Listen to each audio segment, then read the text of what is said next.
guru jelaskan apa sih berpikir komputasional itu. Yang kedua, mengidentifikasi langkah-langkah berpikir komputasional. Berarti langkah-langkah berpikir komputasional itu apa saja?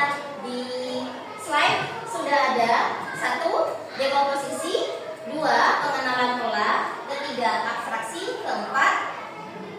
Algoritma. Ada 4 ya. Tujuan pembelajaran yang ketiga yaitu membuat jadwal belajar sederhana secara runtut dengan logika berpikir komputasional. Kalau begitu silakan keluarkan bukunya. Masih guru akan bertanya, siapa yang di rumah punya jadwal belajar? Ada yang di rumah yang punya jadwal belajar atau belajarnya ngawur? Ada ya? Ada yang tidak? Ada ya? Ada.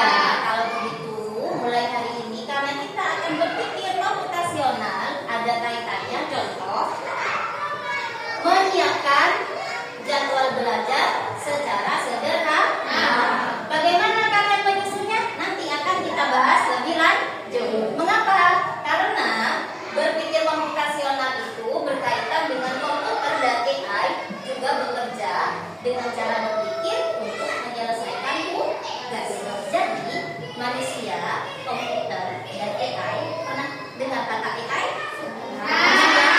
Merupakan kecerdasan artifisial yang mampu membantu aktivitas manusia dalam kehidupan sehari-hari. Nah, ini dia intinya. Apa itu berpikir komputasional?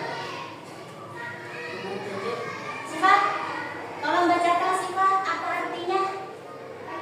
Berpikir komputasional adalah cara berpikir untuk menyelesaikan masalah secara logis dan sistematis seperti yang dilakukan oleh komputer. Logis, masuk akal, sistematis, teratur, dan terencana. Iya, berpikir komputasional itu adalah cara berpikir untuk menyelesaikan suatu masalah secara logis, sistematis, seperti yang dilakukan oleh komputer. Di sini ada kata logis. Logis itu apa maksudnya? Logis itu masuk akal, sesuai logika. Sistematis artinya teratur dan terencana. Berarti tidak serta-merta, ada urutan, ada langkah-langkah. Supaya apa? Supaya bisa terencana sesuai logika. Jadi masuk akal. Tadi sudah Bu Guru sebutkan, berpikir komputasional itu antara manusia dan komputer itu saling berkaitan. Apanya yang berkaitan? Cara berpikir. Kalian perlu tahu apa saja, Bu. Bukan berarti kita harus jadi robot, tetapi cara berpikir ini membantu kita menyelesaikan masalah besar menjadi bagian-bagian yang lebih kecil sehingga mudah diselesaikan. Yang kedua, melatih otak manusia berpikir logis dan sistematis sehingga mampu menyelesaikan masalah yang berkaitan dengan kehidupan sehari-hari. Jadi intinya berpikir komputasional itu cara berpikir manusia untuk memecahkan masalah seperti komputer. Tapi bukan kita harus jadi sebuah robot, tetap manusia, namun cara berpikirnya seperti komputer untuk menyelesaikan masalah dalam kehidupan sehari-hari. 4 prinsip utama berpikir komputasional. Ada apa saja tadi? Ada 4. Pertama, dekomposisi. Kedua, pengenalan pola. 3, abstraksi. 4, algoritma. Kita mulai dari dekomposisi.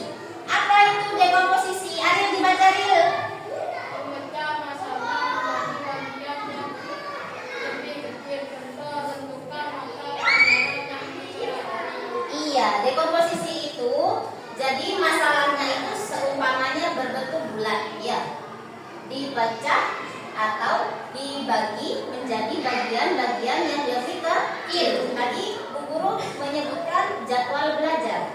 Jadwal belajar ini kan banyak mata pelajarannya, ya. Ada matematika, IPA, IPS, bahasa Indonesia, seni rupa, bahasa Inggris, bahasa Madura, dan apa lagi yang Bu Guru sebutkan? Pendidikan agama Islam dan PJOK. Jadi satu di sini. Katanya dekomposisi tadi memecah masalah menjadi bagian-bagian kecil. Contohnya apa? Tentukan mata pelajaran yang akan dipelajari. Ada di sini terdapat banyak sekali mata pelajaran. Lanjut yang kedua. Ayo dibaca yuk. Nomor 2 yuk.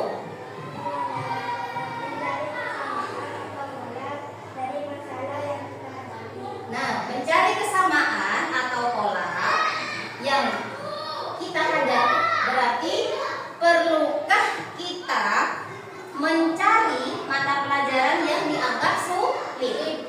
Apa yang kira-kira sulit dari yang Guru contohkan tadi ini? Apa? Bahasa Inggris, matematika, bahasa Madura. Ada 3 contoh saja. Sudah ketemu ya? Berarti ada 3 mata pelajaran. Sudah dipecah. Yang awalnya terdiri dari 9 mata pelajaran kita temukan menjadi 3. Abstraksi. Hikmah. Baca hik. Fokus pada hal-hal yang penting, abaikan yang tidak relevan. Contoh, pilih waktu yang Realistis. Abaikan jam yang sibuk. Nah, abstraksi ini maksudnya kalian pilih yang penting-penting saja. Abaikan yang tidak relevan, yang tidak sesuai. Tadi kan sudah ketemu 3. Ada apa saja tadi? Bahasa Madura, bahasa Inggris, dan matematika. Pilih waktu yang realistis yang mana contohnya? Misalnya kamu pulang sekolah jam 12:30. Setelah itu istirahat sebentar, berangkat ngaji. Ya, berangkat TPQ. Datang jam 4. Setelah itu madrasah lagi jam 5 sampai jam 7. Berarti paling tidak jam 8 sudah ada di rumah. Kemungkinan besar jam 8 kalian sudah bisa mulai belajar. Belajar yang mana? Yang ketiga ini. 3 mata pelajaran tadi yang kamu anggap sulit. Bukan berarti kita mengabaikan ke-6 mata pelajaran yang tidak tercantum 3 tadi, tapi juga ikut terjadwal. Namun yang lebih penting hanya 3. Keempat, algoritma. Kian. membuat daftar atau rujukan yang terstruktur untuk menyelesaikan masalah. Contoh, susun jadwal dari Senin sampai Minggu secara urut. Ya, algoritma ini tahap akhir dari berpikir komputasional. Apa? Membuat urutan atau langkah-langkah untuk menyelesaikan masalah. Tadi masalahnya apa? Jam belajar kan? Ya, berarti kalian membuat jadwal dari hari Senin sampai hari Minggu supaya terlaksana dengan baik. Kalau tidak tersusun bagaimana Bu? Akhirnya yang sudah dipelajari kemarin bisa terulang kembali. Tapi kalau sudah tersusun dengan baik dan sistematis, pasti semua mata pelajaran tadi akan kamu pelajari secara bergantian. Namun tidak menghilangkan 3 mata pelajaran yang kamu anggap sulit tadi. Ada berapa? 3 kan? Apa saja? Bahasa Inggris, dan matematika. Nah, mulai sekarang kan sudah tahu, oh ternyata berpikir komputasional itu salah satunya membantu kita menyusun jadwal belajar yang akhirnya tidak tersusun, jadi tersusun dengan sistematis. Kesimpulannya, 1, berpikir komputasional itu merupakan cara berpikir untuk memecahkan masalah seperti layaknya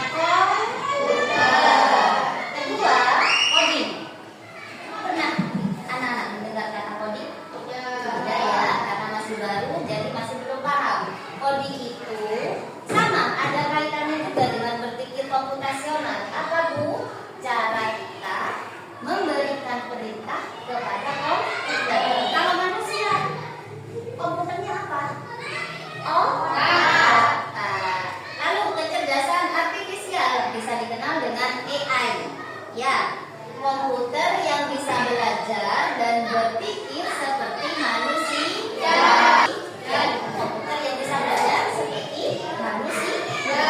Jadi, ketiganya ini saling berkaitan dan sangat berguna di era digital. Berarti semuanya menggunakan apa?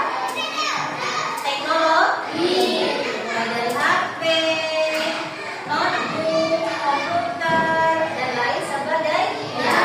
Namun bukan berarti teknologi dapat menggantikan peran manusia. Kenapa? Karena teknologi itu tidak punya perasaan. Tapi kalau manusia punya hati, punya perasaan. Nah, sudah selesai. Dari materi ini, adakah yang mau ditanyakan? Ada. Berarti sudah paham? Kalau sudah paham, guru akan memberikan sebuah tugas. Tugasnya tadi membuat jadwal sederhana. Sudah ada contohnya, Bu Guru bagikan. Silahkan